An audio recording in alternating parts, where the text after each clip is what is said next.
lom sungin lalpa rungkol ula rasa sungin amma a lokal ro'u lalpa su pathian ni ti ro'u min siam tu su ama su niya ama ta kan ni ami tele aram kat na huna beram ho te su kan ni lom thu sei sungin akong khara siwan lut ula fak sungin abiak in hung sung kot laya siwan lut ro'u ame na lom thu sei ula aming su fak ro'u lalpa su athasiya angil ni na su kumkhua in a omanga arin om na su suan zong zong thengin a omang lalpa na thu mal song ro se amen thuthum hui kan en chuan zubili kum alo her so in ma mitangai in nei le thewang tingin lalpan asoya boy te po an suanga tiang suan an ram khal te po an impikir le anga angai angin ang omle ang tiang suan zalen na hun an siya mga ti a wen kan TKP sil barzubili apon hiyan chalai te kan zalen na Iso Krista kalkan lalpan min pek sama kan om na tule kan li na turi Iso Krista a kirle a kan zubili hiyan ima niya chuk zalen na atara min pek le na turin tung try na nen hun mang ho hilati kha apoy mo in ka hiya ani le tu na hiyan zubili lung hon na hun kan mangama kan pathian engkim tithia kut saktat suan kum som hi pangasum min thuya wanga lom tu sei na le min thuya na kan hian ringan he silver zubili lung hi pale ko pale tharau thiang lim mingin lom takin ko fongi pathian ma aku ni chung kaya ko lalpa kan pathian sunu ber min mangai tu wena hian Hezol Balsorbian Talai Christian Paul te kumsum di pangasum min huay to na kan lo ngale kan fiat ari matuhin hun big le hun huay mo kan lo sur fang le ta ani huay min huay kena bang lo thu kan suya abul min chan kui tu kan huay tu masa te huay kena min tam kui tu te le min tel kui tu te bang ko hian lo thu kan suya ni huay hilal pa nang ma faknan le soy boy na na man kan tu a klim takaman kan tu kan hun le kan til ti tur zong zong ikuta kan in kol tira when ahen I road tu na le lal ini na le lal pa min foi tu ini na nang ma fa ka soy mo ya klim takahun kan man te ka tu rin ema ni le kan hun te ikuta kan in kol tire nang in thalai te min foi zela he mula hian vision tharne balam hone on bol zel tu rin wala kan may tuna nangin binti tarsakla min mga ito lali sumingin kadotire okay Zoram Talai Christian Paul Tenzol Pastor Bial Silver Jubilee Meisu Pale Fapale Tharau Thiang Mingin Lom Takin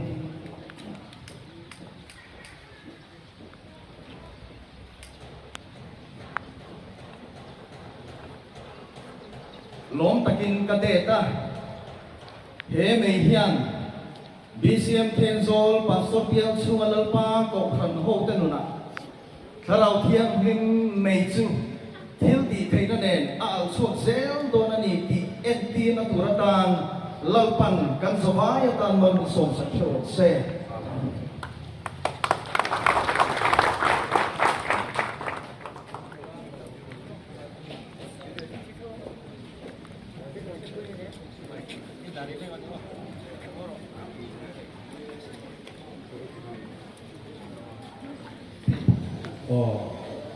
Jubilee dar buat andai dona SDT dia SDT sini corona abalo tu kacu breaking through lama ana buton ya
le voina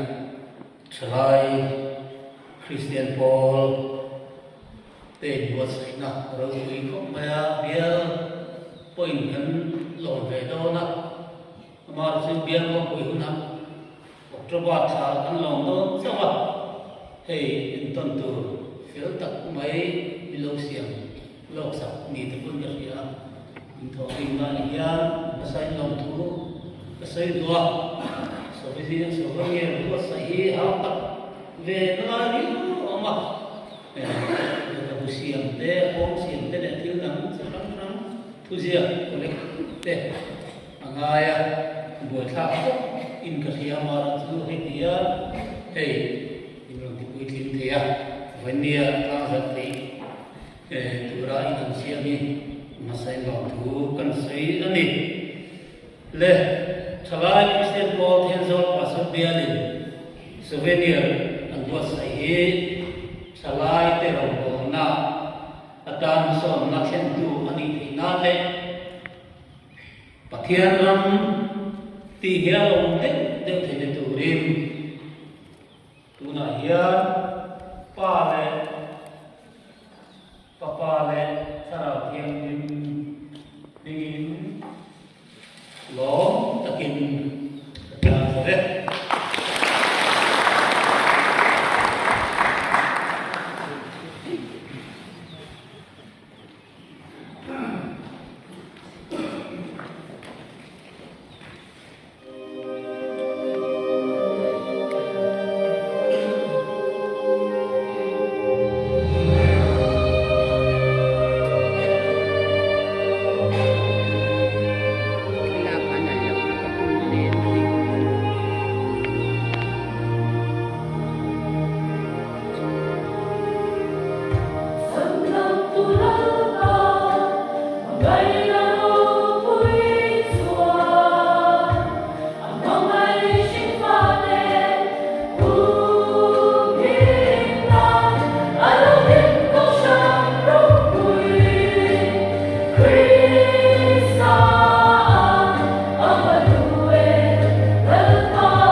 thiang lim takani tangkarua leicunga ro tuina meya fia voi sari ti thiang lim to nu ang hi ani pathian thu thiang lim na asang ti asoi war thiam khop mai suan te ran ka chak te kana chuan dui chuanin tikhanin athachin khat khi chua ka ek se kha chu bang noi a pe thina chutian ang voi sari walkan to ang chuan pathian thu thiang lim zia arun ta lama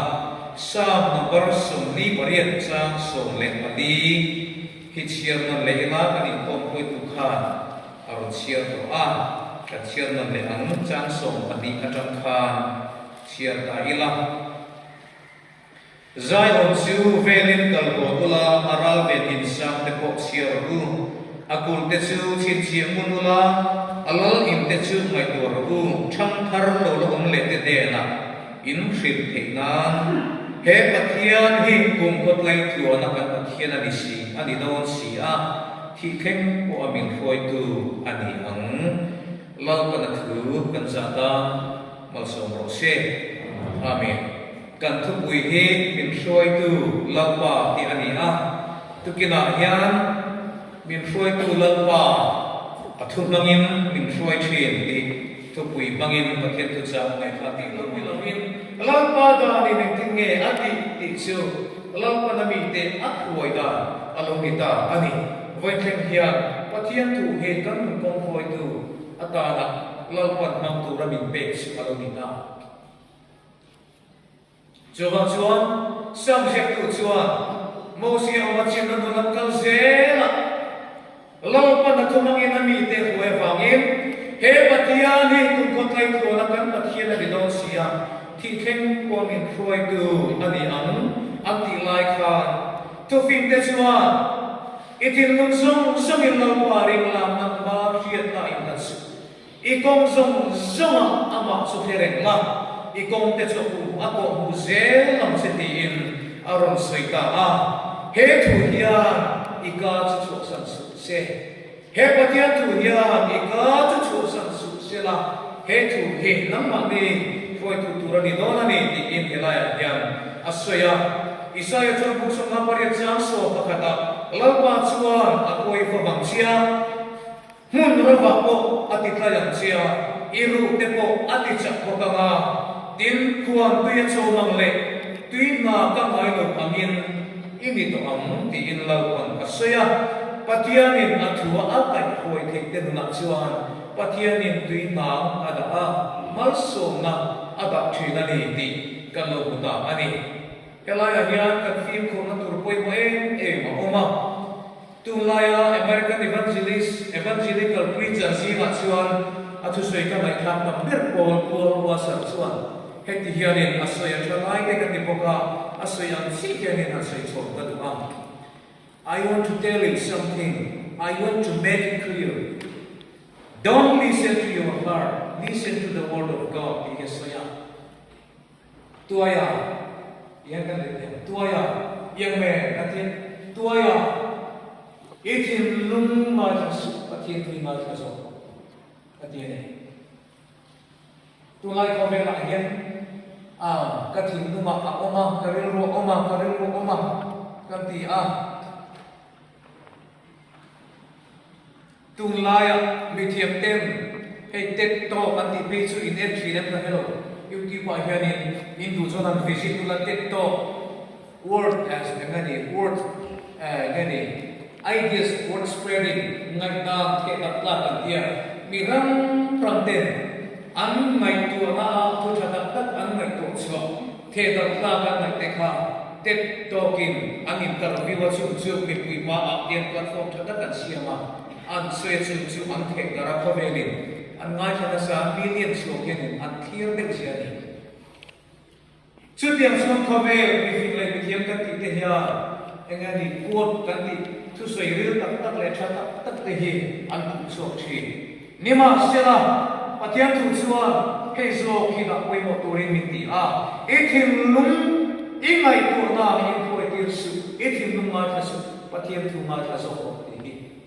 acha chunal pan ma thum ma min khoi thin wa ani Ekin lungsong sungin lalpa ringla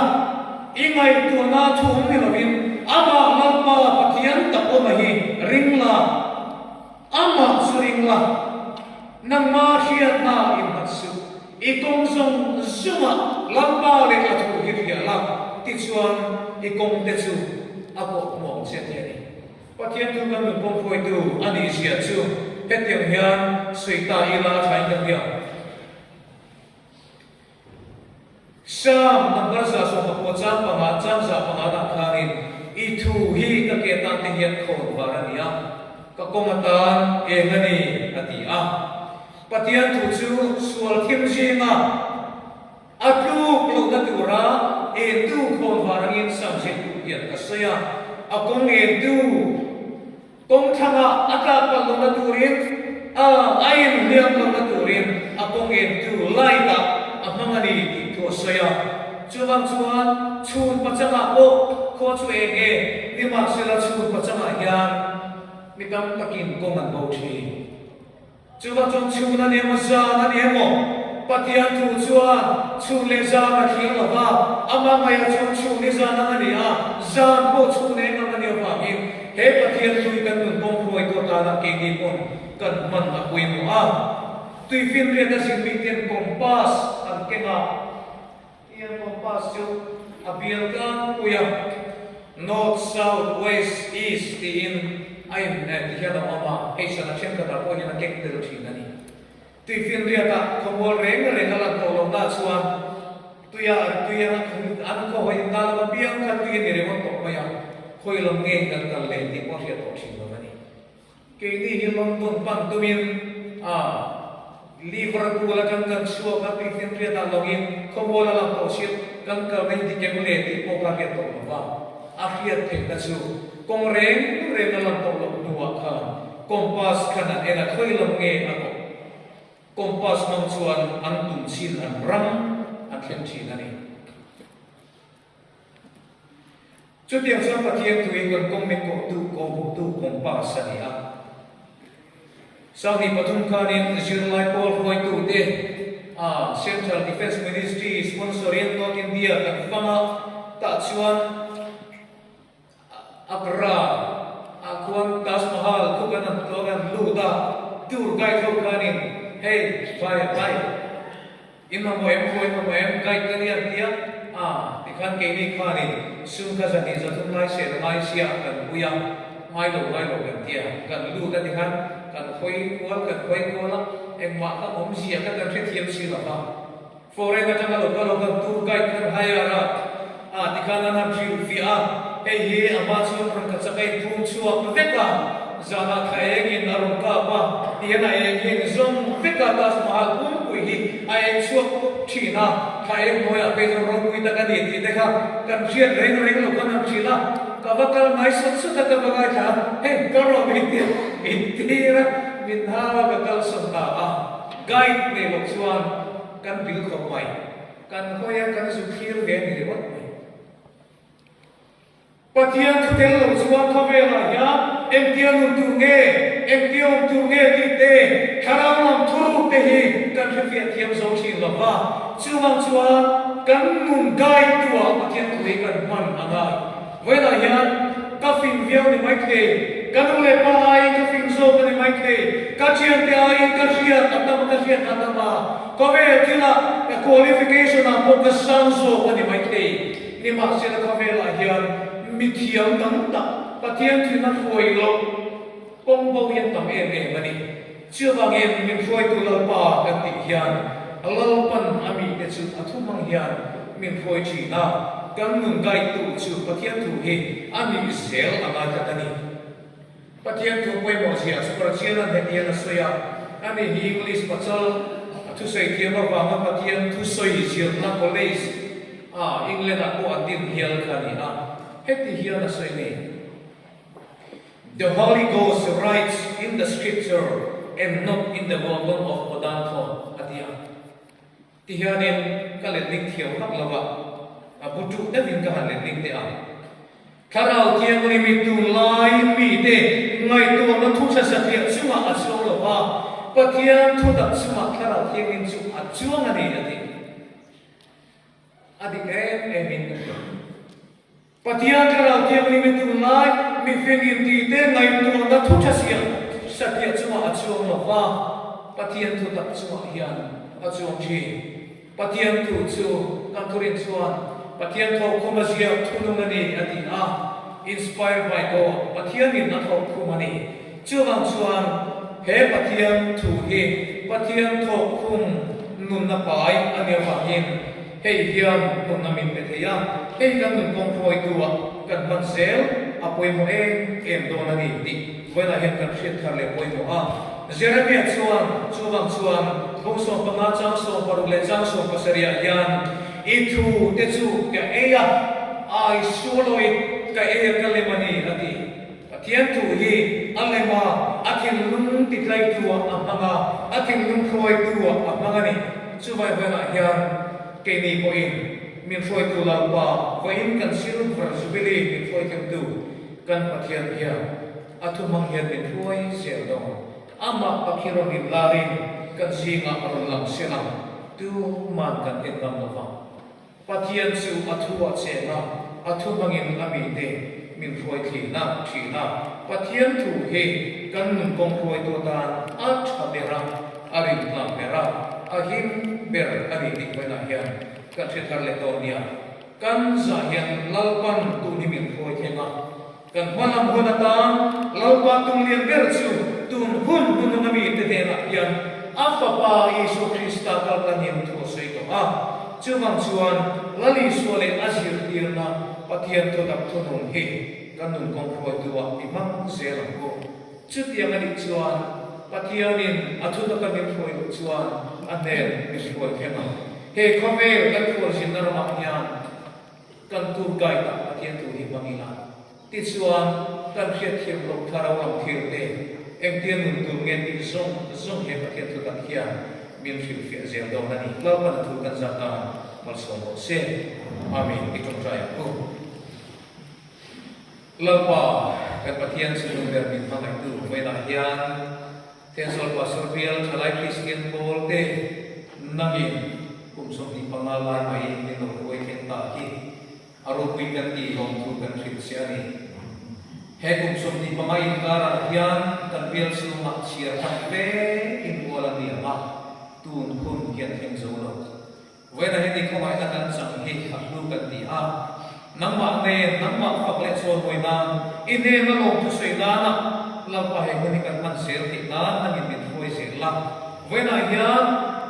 min foi tu lampa athu mangin min foi thi in dia kan ko so te kha kan nu na nangin nem ket la kan nun foi tu hian mani in rit to te po hi ol thi la mani tu da na ke pe te ol thi ni wa sela nangma ring tu chuan itu hi a living principle la am thina itu in nangin i foi thi wena he itu oi foi the nun nem le nun do kan ne te na du rin kan za hian min tan hui la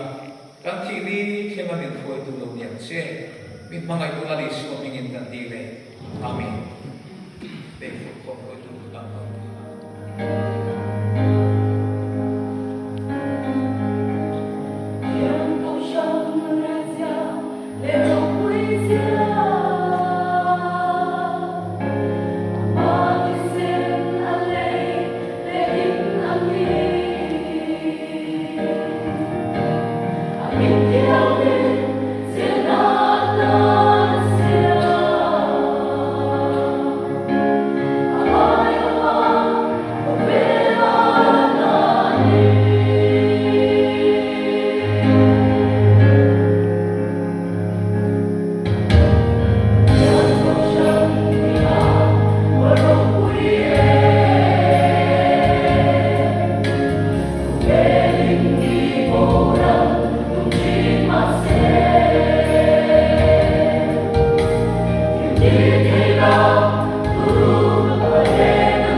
Thế